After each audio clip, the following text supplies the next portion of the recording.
پرې مین یمه خوشبو د پسرلي ده پرې مین یمه خوشبو د پسرلي ده توره زخه د لالي په اننګي ده او ساه مې تنګه په وجود کې د زړګي ده جوړه کړې مې رسۍ د خودکشي ده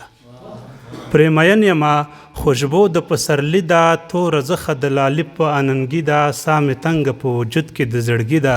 جوړه کړې مې رسۍ د خودکشي ده او د یارانو په مجلس کې غلی ناست یم د یارانو په مجلس کې غلی ناست یم راته پیښه عجیبه پریشاني ده او ته په ما او زه په تا باندې ودان یم مګر مخکې مو ولاړه جدایي ده ته په ما او زه په تا باندې ودان یم مګر مخکې مو ولاړه جدایي ده او ښکلومه یې بې حده قیمتي ده د لاس نښه مې ساتلې د لالي ده ښکلومه یې بې حده قیمتي ده د لاس نښه مې ساتلې د لالي ده مینهواله چاته نه ویلی نشم زما ذات کې دغه لویه ناکامي ده یو لنډ غزل بل وایم بیا ورسره یو نظم هم شریکومه وروستی ګډونوال یم چې تنګ نشي راسره لکه د مستو چپو شور جوړ کا راشه په زړه کې مې بیا کور جوړ کا لکه د مستو چپو شور جوړ کا راشه په زړه کې مې بیا کور جوړ کا او زه به کومه عبادت ورته خالونه ته په زنه تور جوړ کا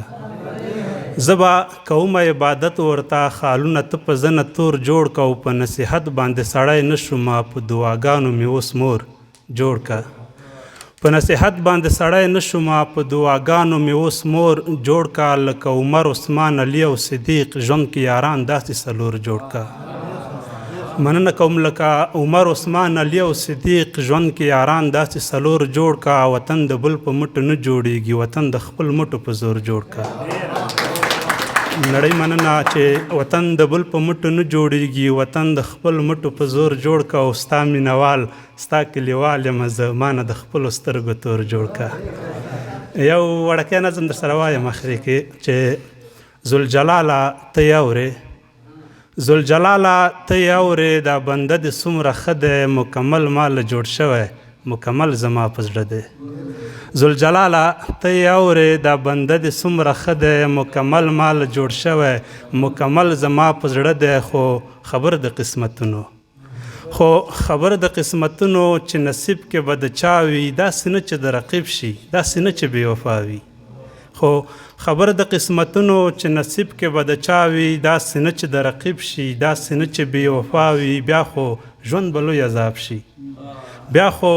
ژوند به لوی عذاب شي بیا خو زه به لیونی شم نه نه خدای دې داسې نه کړي نه نه زه خو دې ګونګی شم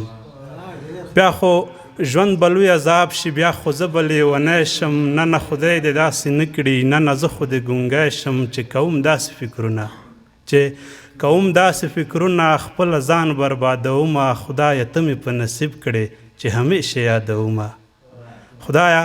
ته مې په نصیب کړې چې همیشه یادومه هغه غټې غټې سترګې هغه جګه نرۍ ونه هغه سپین ګلابي مخې هغه غونډه منډه زنه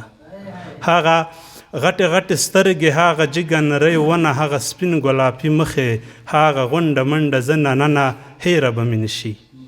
نه نه هیره به مې نشي همیشه یې یادومه یو تصویر یې راسره دی په تندي یې ښکلومه یو تصویر یې راسره دی په تندي یې ښکلومه نړۍ مننه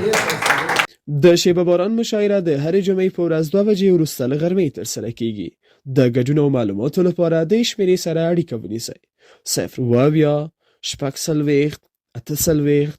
0 پته احمد شاه بابا مینه د داود خان سراللارې 12 بلاک و کوڅه د نابغه افغان خصوصي ښوونځی